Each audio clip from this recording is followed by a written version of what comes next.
Donald Trump যুক্তরাষ্ট্রের president হিসেবে তাকে বেশ সিরিয়াসে দেখা যায় বৈশ্বিক নানা বিষয়ে। তবে ফিফা প্রেসিডেন্টের সাথে বরাবরই বেশ হাস্যরসাত্মক মুডে থাকেন তিনি। এবার হোয়াইট হাউসে 2026 ফিফা বিশ্বকাপের ড্রয়ের ভেন্যু ঘোষণার সময় তো বিশ্বকাপ ট্রফিটাই রেখে দিতে চাইলেন নিজের কাছে। শুক্রবার হোয়াইট হাউসে ড্র ঘোষণার সময় ট্রাম্পের সঙ্গে ছিলেন ফিফা প্রেসিডেন্ট জিয়ান্নি ইনফান্তিনো। এই বছর 5 ডিসেম্বর ওয়াশিংটনের বিখ্যাত পারফর্মিং আর্টস ভেন্যু কেনেডি সেন্টারে জমকালো আয়োজনে হবে বিশ্বকাপের ড্র অনুষ্ঠান।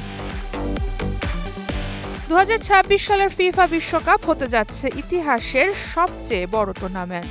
আর এই বিশাল আসরের ড্র অনুষ্ঠান এবার হবে যুক্তরাষ্ট্রের রাজধানী ওয়াশিংটনে। এই ঘোষণা দেন প্রেসিডেন্ট ট্রাম্প নিজেই। ইনফান্তিনো বলেন, ড্র বিশ্বজুড়ে সরাসরি সম্প্রচারিত হবে। অন্তত 100 কোটি মানুষ দেখবেন। 2026 ফিফা ওয়ার্ল্ড কাপে থাকছে 48 দল। মোট ম্যাচ সংখ্যা 104, মানে 104টা সুপার বোল। বিশ্বজুড়ে কোটি কোটি মানুষ অপেক্ষা করে থাকেন এই ড্রয়ের অনুষ্ঠান দেখার জন্য।